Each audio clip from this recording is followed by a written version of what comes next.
Candyman.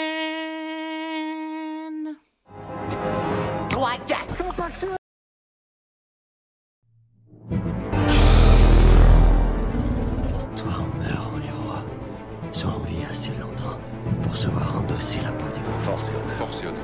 Un chevalier obéit à des valeurs. Un chevalier obéit à des valeurs. Son cœur ne connaît que la vertu. Son cœur ne connaît que la vertu. Son épée défend les démunis. Ce genre de choses, il existe des hommes comme moi. Il t'arrive de saigner. Vous pouvez respirer. Vous pouvez cligner des yeux. Vous pouvez pleurer. Ramenez le croupi, celle-là. Maintenant que j'ai votre attention, Accroche-toi, petit.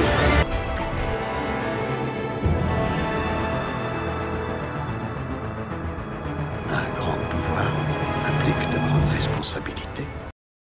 Qui t'a conseillé ce programme? Ton coiffeur, nom de Zeus. Mon père. Ouais. Je viens vous prévenir que la vidéo de 5F va commencer. Salut. Voulez-vous la voir? Bien sûr. Mais d'abord, je dois bénir cette demeure. Salut à tous, c'est Fab et Degarmat sur ma chaîne et aujourd'hui on va parler de deux séries qui traitent sur un même sujet, inspirées de faits réels. Oui, elles sont sorties depuis un moment, en fait c'est aussi pour moi la reprise, donc la petite coupure de cet été, ça a fait du bien, j'espère que vous avez passé aussi de bonnes vacances. Désolé pour ceux qui n'ont pas eu de vacances, force à vous, peut-être que vous allez avoir en septembre, profitez bien. Du coup c'est vrai que je fais la coupure aussi bien chaîne YouTube que même cinéma, mais ça m'empêche pas des fois avec ma moitié, ou même mes enfants de se faire certaines choses. Et un point commun qu'on a avec ma moitié, c'est les histoires inspirées de faits réels et même histoires criminelles. Et en plus, quand il y a, on va dire, un film ou une série qui traite du même sujet, comment ils l'ont traité. Et on a trouvé justement une affaire, l'affaire Candy Montgomery. Donc Candy Montgomery, qui c'est cette personne? C'est une personne qui a assassiné à la hache quelqu'un, donc dans le Kansas. On va dire, en plus cette personne, c'est la femme de...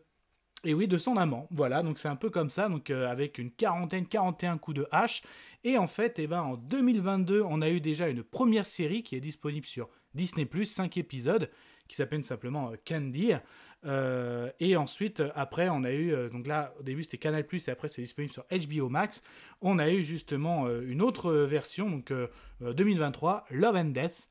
Donc, ce qui était intéressant, donc disponible sur HBO Max, voilà, je l'ai dit. Donc, un peu plus d'épisodes, à 7, il me semble.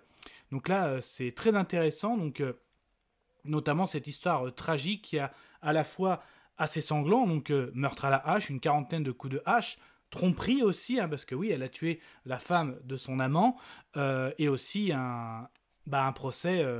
parce qu'on plaidait au début sur la légitime défense et est-ce que ça a été retenu? Oui, non, là je peux vous le dire tout de suite, oui, elle a bien été reconnue non coupable de meurtre, la légitime défense a été reconnue, mais comment, avec une 40aine de coups de hache, on peut reconnaître une légitime défense? Il y a tout ça donc, qui est autour de ces deux séries, donc je vais commencer notamment par la première avec Candy, donc notamment Jessica Biel, voilà, Madame Timberlake, et oui, donc notamment, moi, dans la film Agence Touriste, que j'avais beaucoup aimé, donc on te dit tout de suite que c'est une série sur cette affaire criminelle, et justement, déjà, tu remontes bien dans les années, justement, ça s'est passé dans les années 80, donc même il y a des références à la sortie de l'Empire contre-attaque.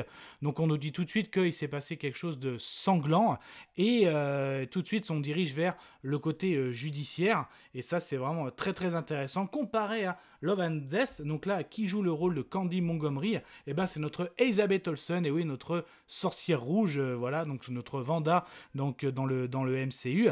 Et là, plus d'épisodes parce que les deux premiers épisodes, on voit bien justement la relation, on va dire... que Candy avec Alan Gore, donc justement au début on nous montre bien la tromperie qui a mené jusqu'à ce tragique vendredi 13 où justement il y a eu cet assassinat à la hache. Donc là-dessus, en fait, les deux séries se complètent bien. On est bien dans les années 80. Après, d'un point de vue casting, si je devais comparer, pour moi, le casting en général qui l'emporte, c'est Love and Death. Je trouve que voilà, Jess Plemons ressemble beaucoup aussi à Alan Gore, l'avocat aussi. Par contre, voilà, le coup de Candy Montgomery, c'est quand même pour moi Jessica Biel qui l'emporte. Donc, on va dire qu'au niveau casting, les deux sont excellentes. Mademoiselle Olsen est aussi excellente, voilà, dans le rôle de Candy. Donc, Candy Montgomery, en fait, donc c'est une personne un petit peu, voilà, ils font partie aussi de, je sais plus comment ça s'appelle aux États-Unis. Voilà, c'est des gens très croyants, une communauté, voilà. Et en fait, notre Candy Montgomery, donc là, cette personne commençait un peu à son couple battait de l'aile avec Pat, et en fait, notamment, il y a plus une série qui monte, la série Candy montre plus que justement quand on a quelqu'un qui s'en va, le divorce c'est très mal vu, mais en fait on lui dit tous que d'avoir une autre aventure c'est très mauvais, mais à un moment voilà, ça bat vraiment plus que de l'aile, elle se fait chier dans son couple, et elle va justement aller voir Alan Gore. Donc, et Alan Gore, lui, c'est pas que ça va pas dans son couple, mais c'est très compliqué pour Betty, donc sa femme, qui monte beaucoup à un état de dépression. Betty, qui est une prof, ça va pas forcément, c'est pas très foufou dans son métier. À un moment, il y a une série qui monte, qu'ils ont essayé d'adopter, mais ça a pas marché. Ça, ils le montrent pas non plus dans la série Love and Death. Donc, il y a plein de choses. Qu'est-ce qui est réel, qu'est-ce qui est de toute façon, les deux séries le disent. Ils le disent bien que tous ces épisodes ont été écrits en rajoutant des choses pour rendre la série plus dramatique, hein, bien sûr. Donc il y a plein de choses. Tu te dis, il y a un documentaire aussi, plutôt un épisode d'une série criminelle aussi sur HBO Max, mais là on n'a que la version de la famille Gore, j'ai envie de dire. Donc pour moi ce documentaire est bien, mais il est incomplet. Voilà. Donc voilà, au début, la série Love and Death, donc là, ils mettent vraiment les deux premiers épisodes en avant, comme quoi justement Candy et on va dire Alan Gore vont avoir voilà, une relation hors mariage, on va te dire. Hein. Donc oui, chacun va avoir, Candy va être la maîtresse d'Alan, comme Alan sera l'amant de Candy. Et à un moment, ça se passe pas très... à un moment, au bout d'un moment, ils sentent que le mariage risque d'être impacté, ils décident de mettre fin. Mais... on voit toujours que ça bat de l'aile entre Alan et Betty Gore, et justement au moment où il part en déplacement, elle lui apprend même qu'elle attend toujours, elle va attendre encore un enfant, et là justement parce que il y a le côté vicieux, c'est qu'ils s'entendent très très bien tous les quatre, ils s'invitent même à dîner quelques jours avant le drame, donc ils sont même amis, hein, dans cette communauté religieuse. Et là, au moment où Candy doit aller chercher le maillot de bain, parce que oui, la fille aînée de Alan et Betty voilà, passe un séjour chez Candy et Pat, et pour aller à la piscine. Et là, au bout d'un moment, il faut aller chercher le maillot de bain. Et c'est là qu'ils ont la fameuse conversation. Et apparemment, c'est là qu'elle aurait... C'est ce qu'ils disent dans la série. Hein. Betty, elle dit « Avoue-moi, est-ce que tu as une relation avec Alan ?» Et ils disent « Oui », c'est là que ça aurait complètement dérivé. Et que, voilà, ces fameux coups de hache. Et c'est là qu'on voit aussi que Candy, en fait, avec ce qui s'est passé, même après ce meurtre effroyable, d'ailleurs, ces scènes sont vraiment très, très bien mises dans les deux séries. Vraiment, dans la série Candy, limite, on voit presque les 41 coups, tellement c'est violent. Et c'est là, en fait, tu vois, en fait, elle reprend presque sa vie normale, et elle s'excuse, mais un peu du retard, en disant plein de choses. Et après, en fait, c'est quand les autorités, notamment déjà par le biais des voisins, parce qu'Alan va appeler les voisins, ma femme ne répond plus depuis plusieurs heures, les voisins vont découvrir ça, ils vont appeler la police, donc il y a toute l'enquête policière. Au début, est-ce que c'est un malade mental? En plus, comme par hasard, il y avait au cinéma l'Empire contre-attaque, mais il y avait aussi Shining qui sortait au cinéma. Donc il y a tout ça autour de ce meurtre effroyable, et en fait, on va remonter, parce que justement, Alan va avouer que oui, j'avais une maîtresse, à savoir c'est Candy, et Candy est la dernière personne à avoir vu Betty vivante, donc ça va remonter petit à petit, et jusqu'à un moment où tu te retrouves au pied du mur. Là justement, la prestation de l'avocat, je préfère dans la série Love and Death, vraiment je trouve très très bien, même si c'est très très bon aussi, hein, dans Candy, c'est vraiment, tout est bon, hein, mais en gros, je pense que vous l'avez compris, les deux séries se complètent. C'est pas une, je préfère l'un l'autre, les deux se complètent vraiment. Donc vraiment, vous pouvez faites votre propre avis sur ces deux séries. Donc l'avocat est très très bon, parce que dès le début, il va dire, oui, Candy a bien tué Betty Gore, mais c'était sous légitime défense. Et là, on va voir le côté, comment ils vont défendre.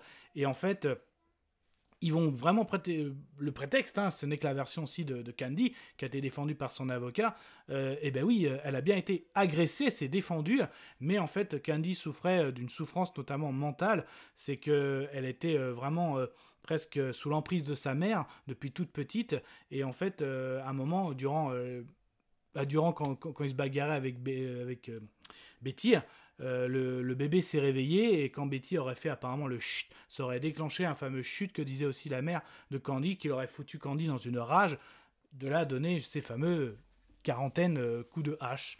Voilà, donc en gros, le tribunal, les jurés ont relevé qu'il y avait bien légitime défense, et que par contre l'acharnement était bien dû à un traumatisme de santé mentale. Donc en gros qu'elle n'était pas pénalement responsable des quarantaines de coups de couteau, et que en plus de coups de hache, et que l'origine n'était pas une agression mais était bien une défense. Et après on voit que justement Candy après a divorcé de Pat, et qu'elle s'est même elle est même devenue, elle a fait son métier en santé mentale, pour vous dire.